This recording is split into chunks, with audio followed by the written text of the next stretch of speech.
الحمد لله رب العالمين والصلاة والسلام على اشرف الانبیاء والمرسلین اما بعد۔ پچھلے لیکچر میں ہم نے پڑھا تھا کہ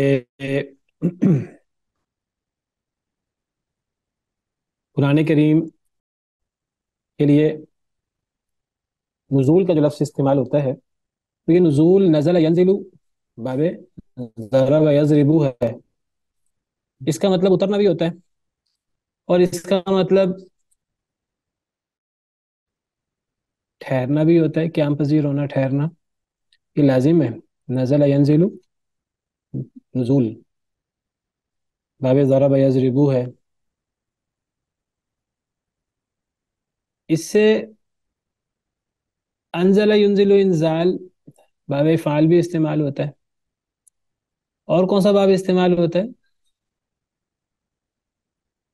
تنزیل، تنزیل، نزل ينزل، باب تفعیل، تفعیل. نزل ينزل و تنزیل، یہ دونوں متعدی ہیں۔ اور ان دونوں کا مطلب اتارنا ہے یا قیام پذیر کرنا یا اتارنا۔ اچھا، اور کیا باب استعمال ہوتا ہے؟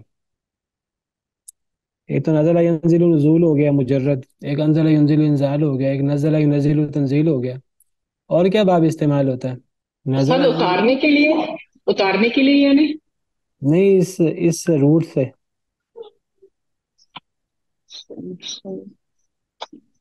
منزل. منزل وہ بھی باب تفعیل ہی ہے۔ باب تفعیل سے اسم مفعول مفعل آتا ہے، منزل۔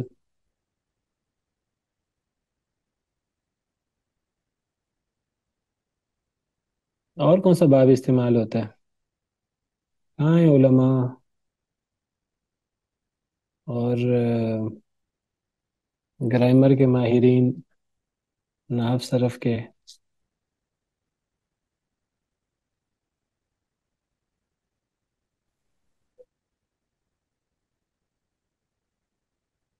باب تفاعل بھی استعمال ہوتا ہے، باب تفاعل، تنزل یتنزل تنزل، یہ کہاں استعمال ہوتا ہے اور یہ کس معنی میں استعمال ہوتا ہے؟ اور تنزیل بمانا آہستہ آہستہ اتارنا بتدریج. تنزل نہیں من الروح. نہیں، تنزیل نہیں، تنزل۔ تنزل، سوری. نزل ینزل تنزیل، اور انزل ینزل انزال، اس کے بارے میں تو پچھلے لیکچر میں بات ہوئی تھی۔ نزل سے نون زا لام، اس سے ایک باب تنزل بھی استعمال ہوتا ہے، تفاعل۔ مثلا کوئی مثال؟ تنزل سورہ قدر میں ہے استاد، اس کی مثال تنزل. تنزل الملائکۃ والروح تنزل فیہا بإذن ربہم من جی کل امر، یہ کون سا باب ہوا؟ تفاعل.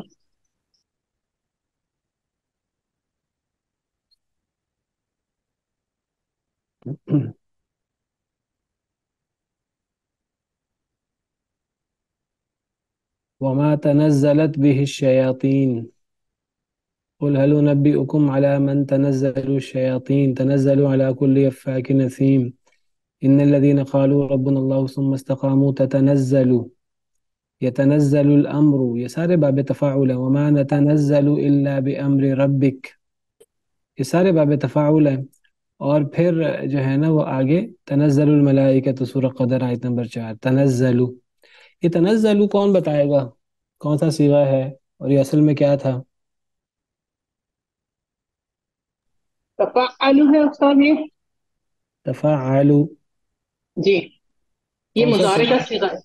مضارع کون سا صیغہ ہے؟ یہ یہ واحد مذکر غائب واحد فعل ماضی. مذکر حاضر کا. واحد مذکر غائب، واحد مذکر حاضر، یہ علماء میں اختلاف ہوتا رہتا ہے اکثر، اب صحیح پتہ نہیں کیا ہے۔ استاد صاحب یہ ماضی کا صیغہ ہے، واحد مذکر غائب کا. ماضی میں پیش بھی آتی ہے، ماضی تو مبنی ہوتا ہے زبر پر، فتح پر، پہلا صیغہ۔ شاید مضارع ہے.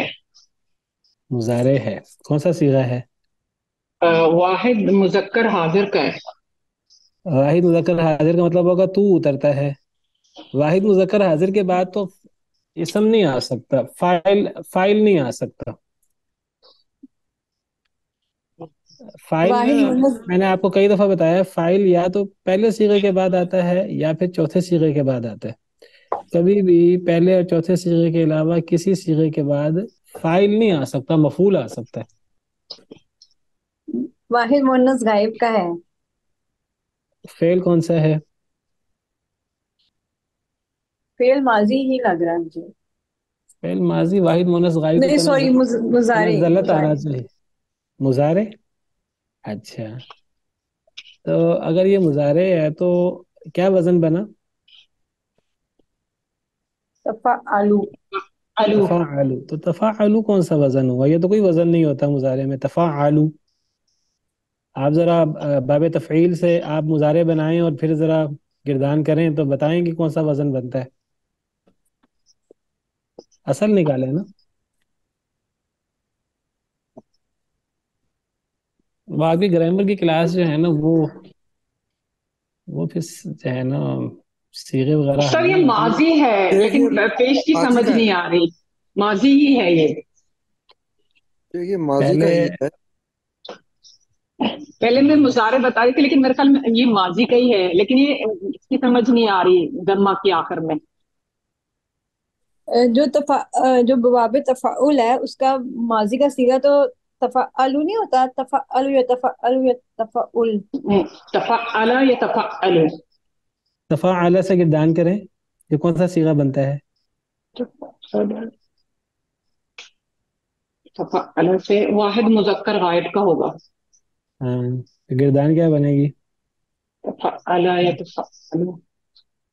تفعل، تفعلا، تفعلوا، تفعلت، تفعلتا، تفعلنا، تفعلت، تفعلتما، تفعلتم، تنزل، تفعل تنزل، تنزلا، تنزلوا، تنزلت، تنزلتا، واحد تنزلنا، مذکر غائب ہوگا. یہ لیکن کون سر سا اس صیغہ؟ گما کی سمجھ نہیں آئی. ضمہ تو ماضی میں کبھی بھی نہیں آ سکتا، فعل ماضی کے پہلے صیغے میں کبھی بھی ضمہ نہیں آ سکتا، تو یہ مضارع ہی ہے، ماضی نہیں ہے۔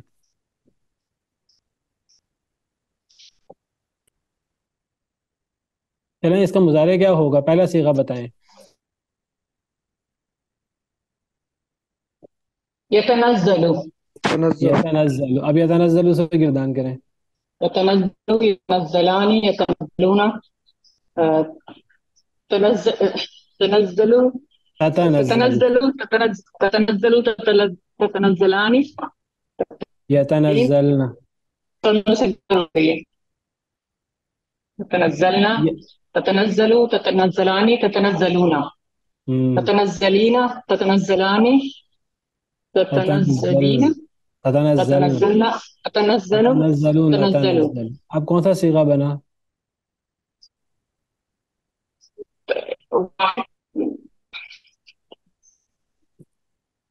نہیں مسئلہ حل ہوا،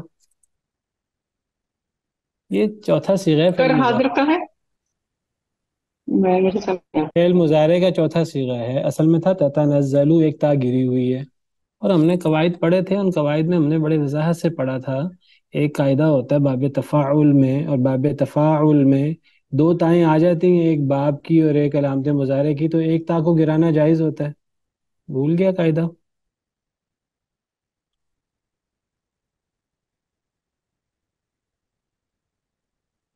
مجھے نا آپ کے سامنے وہ فائل کھولنی پڑے گی قواعد والی۔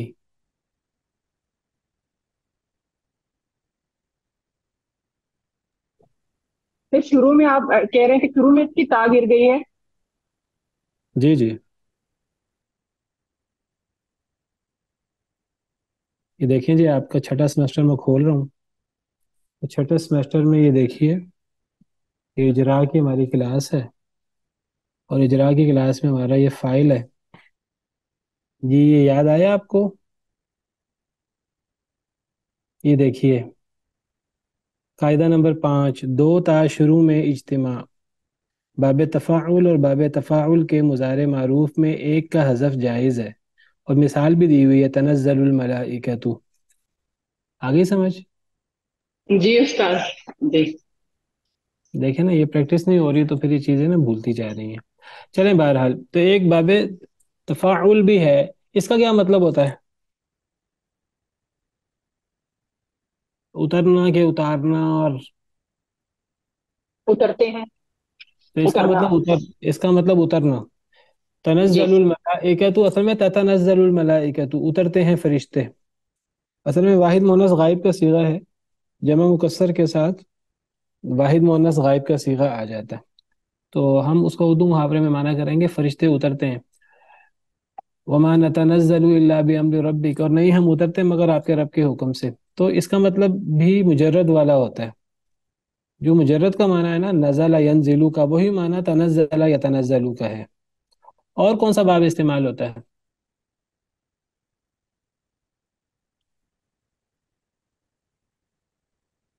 نون زا لام سے. استنزل یستنزلو، استنزل یستنزلو کون سا باب ہوا؟ استفعال. استفعال. اور اس کا مطلب کیا ہوتا ہے؟ اس کا مطلب اتارنا ہوتا ہے. کوئی چیز طلب کرنا جس میں طلب موجود ہو. اترنے کو طلب کرنا، اس کا مطلب ہوتا ہے اتارنا. استنزل یستنزلو، یہ باب بھی استعمال ہوتا ہے. اور کون سا باب استعمال ہوتا ہے؟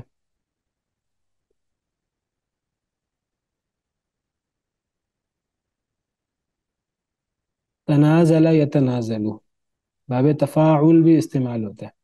اس کا کیا مطلب ہوتا ہے؟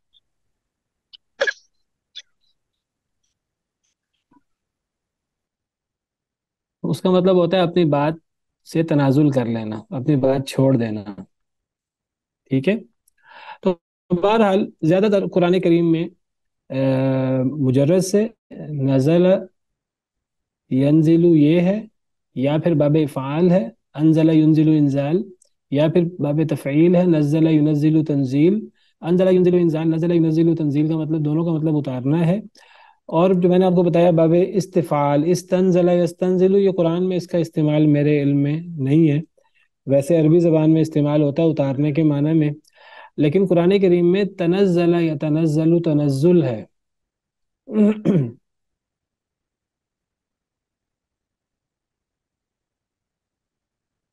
تو تنزل یتنزل تنزل کا مطلب بھی اترنا ہوتا ہے.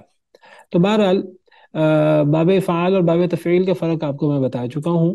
ایک کا مطلب ہے معروف معنی اکٹھا ہی اتار دینا، اور دوسرے کا مطلب ہے کہ وقفے وقفے سے اتارنا. لیکن آپ کو بتایا تھا کہ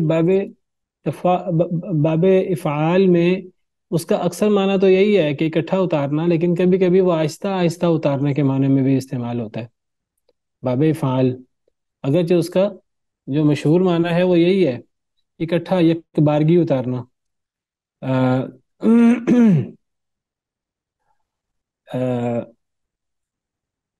اور جو باب تفعیل ہے اس کا مطلب ہے وقفے وقفے سے اتارنا. اس کے کیا دلائل ہے؟ تو اس کی بعض دلائل آپ کو دیے تھے پچھلے لیکچر میں. وَقُرْآنًا فَرَقْنَاهُ لِتَقْرَأَهُ عَلَى النَّاسِ عَلَى مُكْثٍ وَنَزَّلْنَاهُ تَنزِيلًا. یہاں یہ کس معنی میں ہے؟ تھوڑے تھوڑے میں اتارنا، جیسے اپنے تختی کی مثال دی تھی کہ ٹکڑے ٹکڑے کرنا. وَنَزَّلْنَاهُ تَنزِيلًا. اور اس کی دلیل یہ تھی وَقُرْآنًا فَرَقْنَاهُ، اور فَرَقْنَاهُ اور لِتَقْرَأَهُ عَلَى النَّاسِ عَلَى مُكْثٍ کی پوری وضاحت پچھلے لیکچر میں کی تھی. تو اس کا مطلب ہے وقفے وقفے سے اتارنا. اب قرآن کریم میں اکثر نزل یا نزلناہ، انا نحن نزلنا الذکر، اور تنزیل، تنزیل الکتاب من اللہ العزیز الحکیم وغیرہ وغیرہ، یہ تو آہستہ آہستہ اتارنے کے معنی میں استعمال ہوتے ہیں. لیکن قرآن کریم میں جو انزل ینزل انزال ہے، جس کا مطلب مشہور معنی، جس کا مطلب اکٹھا اتارنا ہے، تو قرآن میں جب انزل ینزل انزال آئے گا تو ہم اس سے کیا معنی کریں گے قرآن کے اتارنے کے معنی میں؟ کیا قرآن اکٹھا بھی اترا ہے؟ مثلا جی شہر صاحب، لوح رمضان محفوظ کا الذی، بتایا تھا لوح آپ نے، محفوظ محفوظ میں اترنے کا بتایا تھا آپ نے. نہیں، ہم ان سے لوح محفوظ کا اترنا مراد نہیں لے سکتے. آپ مجھے لوح محفوظ کے ساتھ انزلہ دکھائیں. نہیں، لوح محفوظ سے آسمان دنیا پہ اترنا تھا غالباً. ہوں جو رمضان میں قرآن کا اترنا. جی جی، تفصیل سے بات ہوئی تھی پچھلے لیکچر میں. لوح محفوظ میں اترنے ہمیں یہ نہیں پتہ. دیکھیے قرآن کریم کا ایک نزول لوح محفوظ میں ہوا ہے، وہ کیسے ہوا ہے، وہ انزال ہوا ہے کہ تنزیل ہوا ہے، اس کا ذکر اس قرآن کے لوح محفوظ میں ہونے کا ذکر تو قرآن میں موجود ہے، 3 4 آیات ہیں قرآن میں، لیکن ان میں سے کسی آیت کے ساتھ بھی انزال یا تنزیل نہیں ہے. مثلا بل ہوا قرآن مجید فی لوح محفوظ، بلکہ وہ قرآن مجید ہے جو لوح محفوظ میں ہے. اسی طرح یمحو اللہ ما یشاء ویثبت وعندہ ام الکتاب اور وانہ فی ام الکتاب، یہ ساری آیتیں ہم نے پڑھی تھیں پچھلے لیکچر میں. انہ لقرآن کریم فی کتاب مکنون. ٹھیک ہے، ان سب سے پتہ لگتا ہے کہ قرآن لوح محفوظ میں موجود ہے، لیکن قرآن کے لوح محفوظ میں نزول کیسے ہوا ہے اس کا ہمیں نہیں پتہ. جب ہمیں نہیں پتہ تو ہمیں اس میں اٹکل پچو لگانے کی ضرورت نہیں ہے. اللہ کو پتہ ہے کیسے ہوا ہے، لیکن یہ قرآن کا ایک نزول ہے لوح محفوظ میں، وہ کیسے ہوا ہے اللہ کو پتہ ہے. واللہ عالم بالصواب. قرآن کا ایک نزول ہے جو آسمان دنیا میں ہوا ہے، بیت المعمور میں معمور، یا بیت العزت میں، کس میں ہوا ہے؟ آسمانی دنیا پہ. آسمان دنیا میں کس میں؟ بیت المعمور میں کہ بیت العزت میں؟ سب یہ ایک ہی ہے، دونوں ایک ہی نام نہیں ہے بھلا؟ ایک ہی ہے نہیں استاد. نہیں نہیں نہیں. نہیں، والطور کتاب مسطور فی رق منشور والبیت المعمور. البیت المعمور کچھ اور ہے اور بیت العزت کچھ اور ہے. البیت المعمور سے مراد وہ جگہ ہے جہاں آسمانوں میں طواف ہوتا ہے، جس طرح دنیا میں خانہ کعبہ کا طواف ہوتا ہے، اس کے اوپر 6 یا 7ویں آسمان پہ البیت المعمور ہے. ایسا گھر جو بھرا ہوا ہے، آباد ہے، جہاں ہر وقت فرشتے آ کر طواف کرتے ہیں، وہ البیت المعمور ہے. وہ 6 یا 7ویں آسمان پہ، واللہ عالم. لیکن بیت العزت تو پہلے آسمان پہ ہے. بیت العزہ، عزت کا گھر، وہ قرآن کے نزول، قرآن کے انزال کی جگہ ہے. قرآن اس میں اتارا گیا ہے، وہاں قرآن کا انزال ہوا ہے. یک بارگی جو قرآن اتارا گیا ہے وہ، اور یہ قرآن کا دوسرا نزول ہے. ایک نزول لوح محفوظ میں ہے، وہ کیسے ہے وہ اللہ کو پتہ ہے. دوسرا نزول آسمان دنیا میں ہے، اور وہ یک بارگی ہے. کیا دلیل ہے اس بات کی کہ قرآن کا یک بارگی نزول آسمان دنیا پہ ہوا ہے؟ وہ ہے نا، وہ ہم نے انا اتارا انزلناہ اسے فی ليلة لیلۃ القدر پڑھا. القدر، انا انا انزلناہ فی انزلناه لیلۃ في القدر. ليلة القدر اور انا انزلناه في ليلة مبارکہ اور شہر رمضان الذي انزل فيه القرآن. ان تمام آیات میں انزلناه کا لفظ ہے، اور ان تینوں آیات سے مراد قرآن کا یک بارگی نزول ہے، اور اس سے مراد آسمان دنیا میں قرآن کا نزول ہے، بیت العزت میں. بیت العزہ، بیت المعمور نہیں، بیت العزہ. اور یہ کیسے ہوا ہے؟ یہ یک بارگی ہوا ہے. اور یہ کب ہوا ہے؟ رمضان کی رمضان میں. سے کسی ایک رات اور میں، رمضان کی کسی رات میں؟ طاق نہیں، راتوں میں سے کسی ایک میں، ليلة القدر میں. لیلۃ ہم، القدر میں. آخری طاق راتوں میں. ہاں، آخری طاق راتوں میں سے کسی رات میں. ٹھیک ہے، وہ یعنی لیلۃ القدر میں ہوا ہے یک بارگی نزول. رمضان میں ہوا ہے، اس کی دلیل شہر رمضان الذی انزل فیہ القرآن. اور وہ یہ دن تھا کہ رات تھی؟ وہ انا انزلناہ فی لیلۃ مبارکہ سے پتہ لگا وہ رات تھی. اور وہ بابرکت رات، وہ رمضان کی ساری راتیں بابرکت ہے، اور خاص طور پہ قرآن کے نزول کی رات تو بطور خاص بہت ہی بابرکت ہے. وہ کون سی رات ہے؟ وہ انا انزلناہ فی لیلۃ القدر، وہ لیلۃ القدر ہے، اس میں ہوا ہے. اور لیلۃ القدر کب ہوتی ہے؟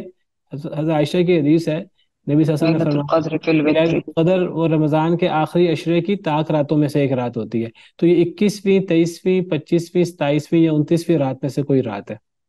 ٹھیک ہے، کیسے پتہ لگا ان آیات سے قرآن کا نزول آسمان دنیا میں مراد ہے؟ وہ حضرت ابن عباس کی مختلف حدیثوں سے پتہ لگا، جو میں نے آپ کے سامنے پچھلے لیکچر میں پیش کی تھی. یہ حاکم کی حدیث ہے، حضرت سعید بن جبیر حضرت ابن عباس سے روایت کرتے ہیں، فصل القرآن من الذکر فوضع فی بیت العزت من السماء الدنیا فجعل جبریل ینزل به علی النبی صلی اللہ علیہ وسلم، کہ قرآن کو آسمان دنیا میں بیت العزت میں رکھا گیا، وہاں سے جبریل نبی صلی اللہ علیہ وسلم پر لاتے رہے.